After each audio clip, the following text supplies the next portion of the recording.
Hey y'all, welcome to the Shiitake podcast.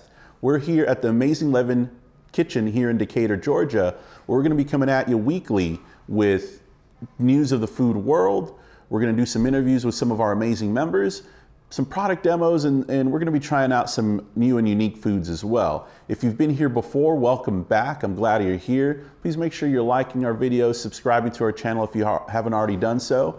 And if you're new here, welcome. Please join us every week.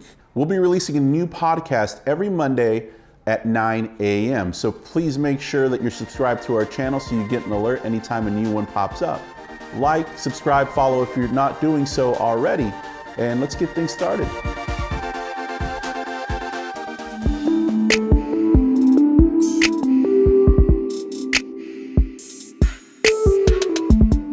Hey y'all, welcome back to Shiitake. We're back for some more food news of the day. And today we're actually going to be talking about inflation, right? Or more so now what they're talking about, what's called shrinkflation. So I have 3 kids, are picky eaters, things like that. But even so, even if they weren't picky, we don't expect them personally to have to eat the school food all the time. There's certain things that it just doesn't agree with them and they don't like, and that's okay. So we definitely try and get some variety for them and things of that nature. And then to help my wife and I, sometimes I grab those Lunchables. And really what I'm getting at is the other day I walked into Target doing my thing and I noticed the Lunchable box had shrunk. And I was like, am I going crazy? But, went to other supermarkets, things like that in general, and I just saw that it was smaller. And I just flat out noticed that, some of them don't have sort of the treat in it, the little candy bar that used to be in there. It seems the packaging itself is a little smaller and there's less crackers or less goods in there, but it's the same price. So that, if you've noticed that, you're not alone. 64% of consumers were polled in a recent CNBC poll that they are concerned and they're worried about shrinkflation. Right? So along with inflation and everything else we have to worry about, essentially companies are grappling with high costs and supply chain issues, I should say rather, and many are shrinking their products in response. So if you've noticed that box of cereal or that, the ready-made meal, whatever it is, and it's a lot smaller than it should be or than it was, just 2 weeks ago, a month ago, you're not alone. And it sounds like a lot of consumers are spotting these and possibly adjusting their purchases as well. So sticker shock has been a big thing. If you've been on here before, we talked about eggs in one of our new segments, and the reemerging of avian flu and all those things happening, right? And then of course things trend. We live in the age of TikTok, Instagram, things going viral, right? And those social media users have dubbed that term shrinkflation. So almost 2/3, according to this study, this survey by the Morning Consult, have seen or heard of adults, right? Adults that were polled are worried about that shrinkflation. So they've seen this packaging, they've seen it firsthand. And again, I thought I was going nuts. Kind of got me mad a little bit. I was like, I'm not buying them Lunchables today, just because they were a lot smaller, right?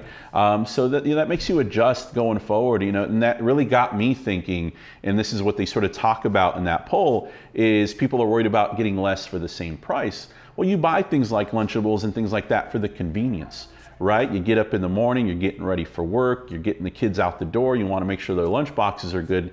You throw a Lunchable in there, no big deal, right? But for me, it turned into, maybe I'll just buy crackers and ham and cheese and all that good stuff and just put it together myself and make sure I'm not lazy, right? And put it together the night before.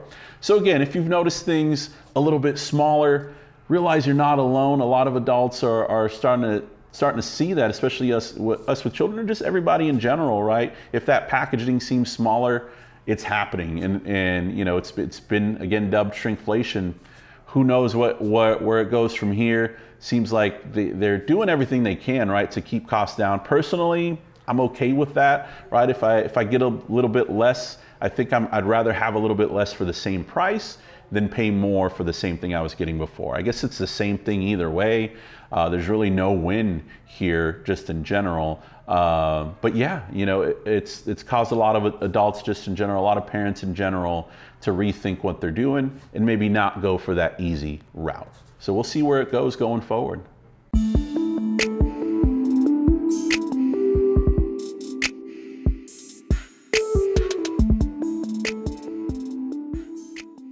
Hi guys, it's Ash and I'm back again, of course, for another amazing episode here at Leaven Kitchen for a Shiitake podcast. I am here with a great member of ours. He goes by the name of Esco with Esco Eats. How are you today? I'm doing great. I have no complaints at all. Good. That's good to hear because I wasn't gonna listen to you. No, but look, I want to introduce you to everybody, and I would like for you to tell everybody who is Esco.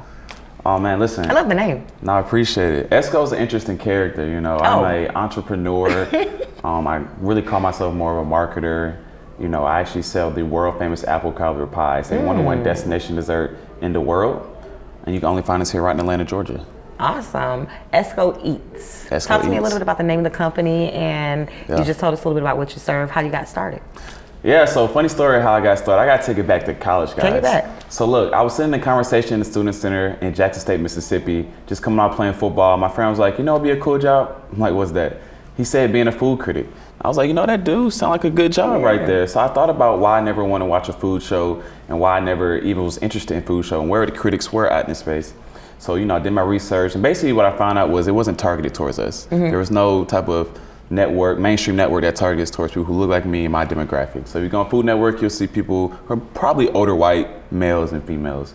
So I came home on a one-way flight from college, and I started recording a food series called Esco Eats. Okay. And so the premise of the show was food critic turns chef, and chef turns food critic. Okay. So I was going out reviewing foods, critiquing it, challenging chefs, and I would also bring someone on my set and challenge them as well. And so one particular day, I had a Yale gymnast on my set, and we were going to make an apple pie. But with my insane ability not to follow instructions, I completely botched the recipe, and that's how the world famous apple cobbler pie was born a year and a half ago. What do you mean by you completely botched the recipe? What did you do, Esco? Completely, like if you read the recipe and did what I did, it was no correlation at all. It was totally different. It was totally different. You just did what you wanted to do. I just did what I wanted to do. You just went in there and just whatever. I just winged it, and that day the best dessert in the world was born. So. You made a dump pie. Hey. You know about dump cakes? I know about dump cakes. You made a dump pie. I love it. So this is what you have in front of us. Those are It is minis. the world famous apple cobbler pie. First of all, I'm a sucker for crunch, and I see the crunch on top. Talk to me a little bit about how it's prepped. You don't have to give us like all your secret recipes, but how you prep it. So we use all natural, fresh ingredients with our product. We're back in the back, actually churning the thing, skimming it, dicing it, slow cooking it. Secret ingredients, a little love in there. So I don't know if you want to hold that down or not, but we do put a lot of love in our pie. So I mean, that's pretty much it. And then my famous Dutch crumble topping, it really tops it off. So when you bite into it, it's the best of both worlds. So the reason why it's called the world famous apple cobbler pie is because it's two desserts in one. Okay. Room temperature, it's a pie, but when you heat it up, it turns to a cobbler. So it's a texture that people like. It's really different that a lot of people haven't seen before. That's really dope. I like that. Yeah. So where would it be available for people to purchase? Yeah, so if you're just out in the city, you can find us in Buckhead at Sabi Provisions. We're also on Purpose Pops Edgewood. They started off over there with 18 slices a week. Now they're doing up something like $3.50 a month at this point. Wow. So the community is really buying in over there. It's really a big thing. We do a lot of corporate events, kind of our main business. So if you have any event at all, that's us. We always make these fresh to order, so very, very specialty product. Do we see any other flavors coming in the future? So we piloted the peach last week, Did you? But we're not going to be able to mass produce them until probably like next year. Yeah, so next year, look out for them. With the peaches probably going out of season right now anyway. So, but apples are probably like easy to always for sure. Yeah, for sure. Apples. So I have a question for you. What's up? If you could compare yourself to one entrepreneur, who would that be? So if I could compare myself to one entrepreneur, I'll probably compare myself to Steve Jobs. Steve Jobs. Okay. Steve Jobs. Let's jump on off the board then. Tell me a little bit about why. Yeah, just with the innovation, with the marketing. We're doing something marketing that a lot of people haven't seen in the food space around entertainment. So you'll see a lot more of us in a year and a half, and you're gonna look back like, man, I remember he used to sell pies. So it's a lot of innovation that's gonna happen out of Esco Eats, and we're excited about the future. So that's awesome. Yeah. Do you still do the food critic? So we put that on pause right now. We did record about 4 episodes for the pilot season because it actually got picked up by a distributor in LA. So we're recording that full pilot season. That little thing, the pandemic happened. That's what shut all that down. But we may pull it back out our hat though. It's a really, really funny show. So yeah, it sounds like it. It sounds like it would be extremely interesting. Talk to me and give me 5 of your favorite desserts. 5 of my favorite. Okay, let me think, guys. I mean, the world famous apple cobbler pie is obviously #1, best in the world. It better be. Let me see. I love key lime pies. Are really. I can't stand it. I just tried it for the first time, like What? not even a month ago. Somebody had it. We got it for free. I was working in Margaritaville for like a week. Okay. It happened. Okay. And we went through the training and they gave us, you gotta taste everything on the menu or whatever. And they gave us the key lime pie. And I just was not a fan. Like the whole lime and pudding and The tartness is the graham cracker, all that together was just not what it was. I was like, that's not all supposed to go together. We was just talking about food pairing earlier. That didn't That pair. wasn't it for It you, huh? wasn't it. Yeah. I was like, I don't like that lime in there. But I'm also a person that kind of feel like certain things shouldn't be a dessert. Like I don't feel like cheese is meant to be a dessert. I can't stand cheesecake. Like I don't like that. Cheesecake? I don't like cheesecake. That's one of my third one, guys. Cheesecake was on my third. So like, if you go to Cheesecake Factory, man, I'm getting the cheesecake. The only one I like is the Godiva, which is the all chocolate and it's more like a mousse. It's not really cheese. You know what I mean? I don't know. I just don't feel like cheese is meant to be a dessert. But when you bite into it, is it cheese that you? What's about the texture that you're not liking? The flavors? It's nothing, huh? It's not just doing like it for any you. of it. Okay. None of it. Just None a about miss. it. It's just a whole All miss. I like banana pudding. That's a classic. That's one of my favorite. I make a really good banana pudding. I might have to try it. Put my foot in it. I might have to try it. Not yeah. literally. All right, you're gonna give me 3. Okay, so that's 3, and I like red velvet cake. I love red velvet cake. I'm glad we can agree if on that. If it's made right, it's very moist and it's very welcoming. I like that a lot. Exactly. You can't buy it from everybody, but if you find the right person, you can get you a good red velvet cake. I agree. Let me see, number 5. Number 5 on my list for desserts would be peach cobbler. Okay.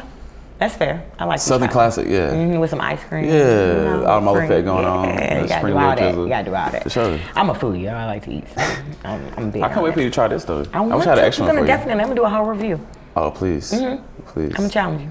Oh man, we're not even worried about it. I go to sleep at night and we sleep real good. I'm gonna call it Esco Eats. No, I'm joking. So, talk to me about your experience being a Leaven member, coming in, utilizing the shared kitchen space, and just having the opportunity to create. How has that been for you? Nah, Leaven's been really cool. So we actually did it right after the pandemic, and it was this thing going on where everyone wanted to be a chef right outside the pandemic. So literally, there was no shared kitchen space available in the city of Atlanta. I'm talking about 0. So we ended up finding Leaven, and they just happened to have some more space opened up, and we signed up, and it was a very great community. Everyone's really welcoming, everyone's really friendly here, so I really love it here. It's awesome. Nice.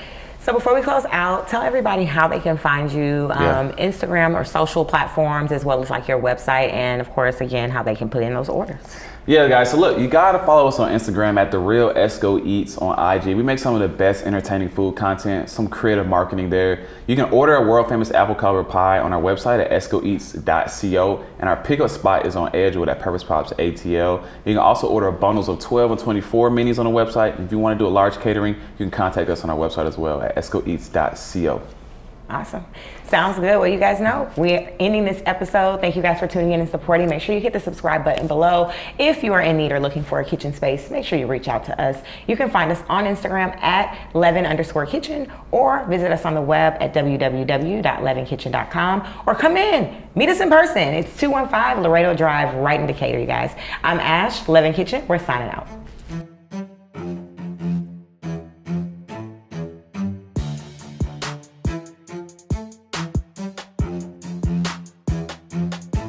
Hey y'all, welcome back to the Shiitake podcast. You're in the kitchen with Fern and Ash again. And we're doing something a little bit different. Ash is a little nervous because I'm gonna make her drink some drinks, right? We have this box here. You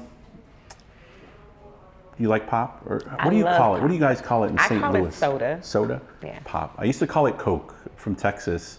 And everything was Coke. I was like, oh, cool, what kind of Coke do you want? Oh, a Dr. Pepper. Or, yeah, so it was always weird to me that it was pop, but then, after high school, moved to Nebraska and they say pop. Pop, and then just stuck. So now I'm soda. So soda, got it. What's your favorite soda? My favorite soda is probably, so I have this thing for like the Canada Dries because they have all these flavors. I like the blackberry. Got it. But dark soda, I like Dr. Pepper. Okay. Canada Dry, I haven't had. It's like ginger ale.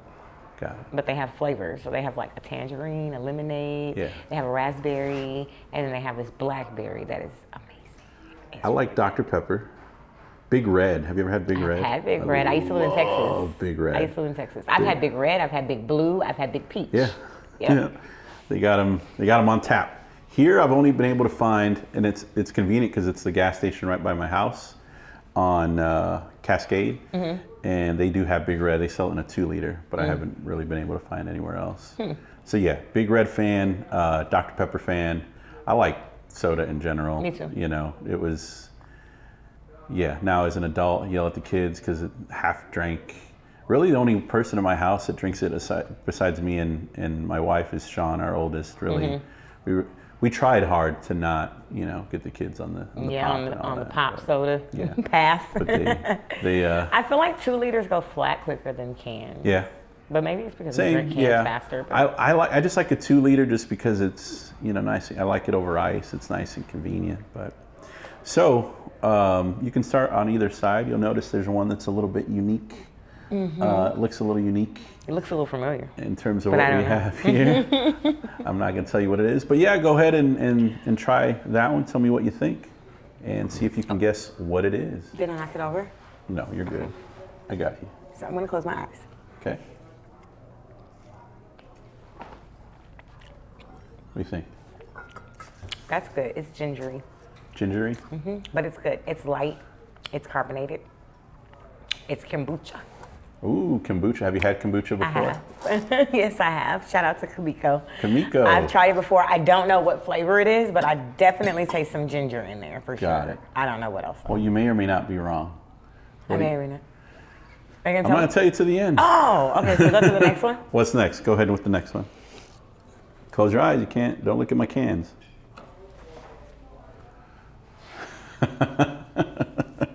It's probably a mind F. Definitely a diet soda. Oh, okay. And it's probably Coke. It's diet. Not a fan of the diet? No, I hate diet sodas. I'm not going to confirm or deny. Why diet? Like, just either don't drink it or just drink it. Like, you know, I didn't do this on purpose, but I did want to pick on you, but not pick on you this bad. I'm just realizing the flavor combination of going back to back. Yeah. I'm like, I went from kombucha to diet soda, and my mouth is like. So I'm sorry. All right, let's try the third one, guys. Yeah, let's see what we got. What do you think there? That's delicious. Okay. But I like grape soda, so. Ooh, yeah, I know good grape soda when I taste it. That one's obvious, yeah. Vest. I'm not going to tell you. Oh, okay. Well, it tastes like, I don't know, maybe a Vest. Something you've had before? Yeah. For sure. That's definitely Coke. All right. 100%. I'm a Pepsi drinker, by the way, so I can tell the difference. That's a sin in Atlanta. So we have a Coke, a soda machine here. I know. In the dock, and when we first got it, I got excited because it's H-E-B is the brand. Oh yeah, I know H-E-B. And you know, big Texas grocery store. I miss it every day. And they actually had some H-E-B. So I don't know how old they were. I threw them out, but I remember filling it. And I didn't put Coke in it initially. And people were like, hey, is there Coke in the machine? I'm like, no. And realized I committed a mortal sin. Yeah, but in Atlanta, Coke for sure. In the machine in Atlanta. But, for sure. So you only know about H-E-B if you get H-E-B bucks. Because I had to get H-E-B bucks every time I went to H-E-B. It wasn't even for my kids. At some point, it just became for me. I'm not familiar. What so they have like this machine, and like when you cash out at the register, you can ask the cashier for H-E-B bucks. Typically, it's for the kids, but you know, can I have some H-E-B bucks? And then you just go over to the machine, you put it in, you win like little random stuff, like little tickets for like little knick-knack type stuff or whatever. Got it. I haven't been. I mean, I've been back home, right? But I moved in 98. Okay. No, just kidding. 2003. I moved there in 98 to 2003. I'm one of those folks that moved around everywhere. Family was migrant workers. But home for me is South Texas, Brownsville, Texas, where H-E-B's at. So yeah, I just wasn't too familiar with that. But yeah, so the first one you said Kemboocha, which is our lovely member here at Leaven. So this is her sun goddess. So you were right on with the ginger. It's mango, pineapple, ginger, and turmeric. That's really good. Is in her sun goddess. Yeah. So again, shout out to Kamiko with Kemboocha, Leaven member. I like that one. Mango, pineapple, ginger, and turmeric. Cool. Let's see. We're gonna go ahead and just do one of these guys. So it's Fago. You were spot on overall. How do you say this? Fago? Fago. I thought it was Vess, so sorry. Yeah. Fago is one of those that, like the Insane Clown Posse kids drink. I like to tease my wife because I think they sell Fago at, where'd I get this? I got this at Sam's, but they have it like at Dollar Tree. So at Aldi too. At Aldi, yeah. So it's a nice cheap pop.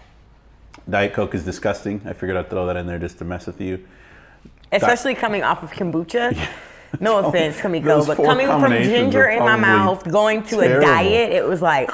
Yeah, I shouldn't have done that to you, but it's okay. It's done now. So Fago's good. I like Fago. Grape is okay. My wife can't stand grape, but I like the Fago Red Pop. I do too. Which is as close to Big Red as you're gonna get, and I really like I like a good orange soda. I like orange. Of course, we have the classic, the Coca-Cola. I like a good spicy McDonald's Coke. That's my jam. You go to McDonald's, get some fries. You need one of their cold Cokes or their spicy Sprite. Yeah. I don't know what they do different. Yeah, it's just really strong and carbonated. I agree. Cool. But I prefer Dr. Pepper. No offense to Coke. Oh, I love Dr. Pepper too. When you're not drinking Coke, I guess what's your other, like if you're drinking something sweet, what else do you like? I like sweet tea. Have you ever heard of Mystic? Mm-mm. So they have this drink here. I don't know how long you guys have had it here in Atlanta, but I just recently stumbled across it at one of the local like corner stores or whatever.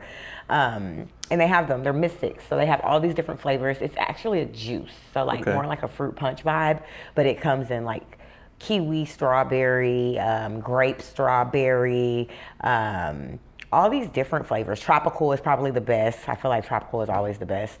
But they have all these flavors, and it's like a juice. It's kind of like, it's better than like Hawaiian Punch or anything like that. I would say it's a cross between like a Kool-Aid and a real juice. Okay. Like a cross between that, but it's really good. It's called Mystics. I like a good Hawaiian Punch. Yeah, I like Hawaiian Punch. I did I know we were talking off camera about Mountain Dew, but you know remember those Octa coolers or whatever, like the drink that, it was real popular when the Ghostbusters were out, like in the early 90s. They had these coolers and it was tied in. Well, they have one where you use the blue Hawaiian Punch, you mix it with Mountain Dew and on ice, and it's delicious. If you're looking for a random, it's good too. Like if you buy the big O 2 liter, like for a kid's party, that's what we did it for. We just had like a big, pitcher of it, and it was nice and cheap because we did the pop combo with the juice, and it made it really good. They call it like an octo cooler or something. So I have one better for you. I have an Hawaiian Punch recipe for an adult party. You take a fifth, I did say a fifth, of whipped vodka. So it's like a whipped cream flavored vodka. You take your regular red fruit punch or Hawaiian Punch.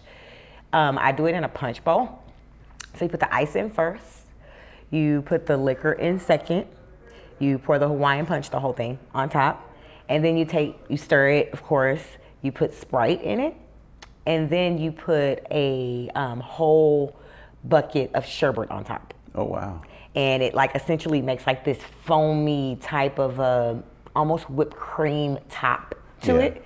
And then you dip in with the spoon. So when you pour it into your cup, it pours over ice. And then it leaves the foam on top, which is from the sherbet. And so you just kind of like eat the sherbet, drink the drink. It's really good. So it's literally to die for. People thought it was like a little punk drink or something like that, but it really wasn't. Well, the problem with that is that when it tastes good, you're probably going to They drink it so much and then it just sneaks up on you and you're like, whoa, what happened? So that typically happens with that drink, so be careful.